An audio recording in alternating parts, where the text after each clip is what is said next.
Le débrief de la matinale, les temps forts de ce que vous avez entendu ce matin sur Europe 1. Xavier Bertrand, président de la région Hauts-de-France Nord-Pas-de-Calais, était l'invité de l'interview politique à 8h20.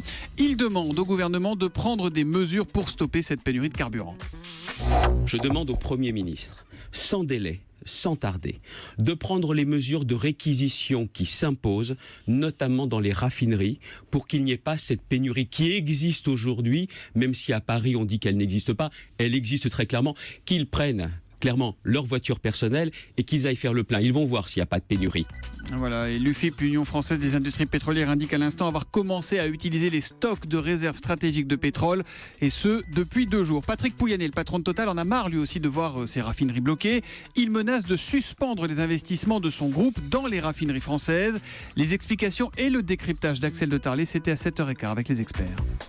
Il y a quand même un calcul économique derrière tout ça. Une semaine de grève dans les 5 raffineries de Total, ça coûte entre 40 et 45 millions d'euros. Eh bien, 40 millions de pertes dans une activité, le raffinage, qui est déjà à peine rentable. Vous voyez comment ces arrêts de production mettent en péril la fragile équation économique du raffinage en France.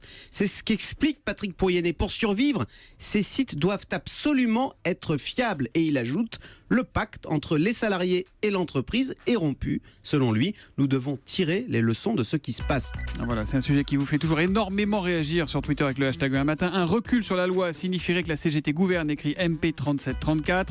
La CGT s'oppose depuis toujours à toute évolution. Si elle avait été suivie, nous serions encore au Moyen-Âge, s'indigne le Gerger. Et puis, je comprends les motivations et heureusement que la CGT est là. Merci à la CGT dans l'autre camp, en quelque sorte. Ça, c'est signé Zo Alice. Le Premier ministre Manuel Valls et le patron de la CGT, Philippe Martinez, ont visiblement du mal à se comprendre, l'un comme l'autre ne voulant rien lâcher. Écoutez ce que leur conseille Danny Cohn-Bendit, c'était à 8h-10.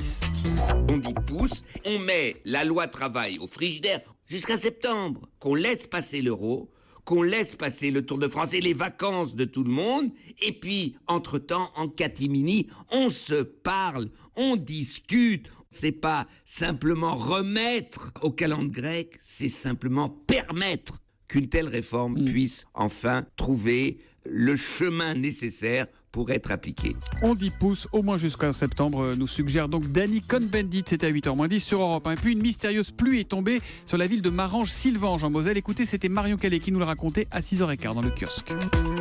Stigmate de ces précipitations, des traces bleues que rien n'enlève et qui semblent avoir attaqué les carrosseries de centaines de véhicules. C'est pas très rassurant. Ah oui, non, c'est pas très rassurant. Le Républicain Lorrain parle même ce matin d'une pluie corrosive sur une zone très localisée de la commune.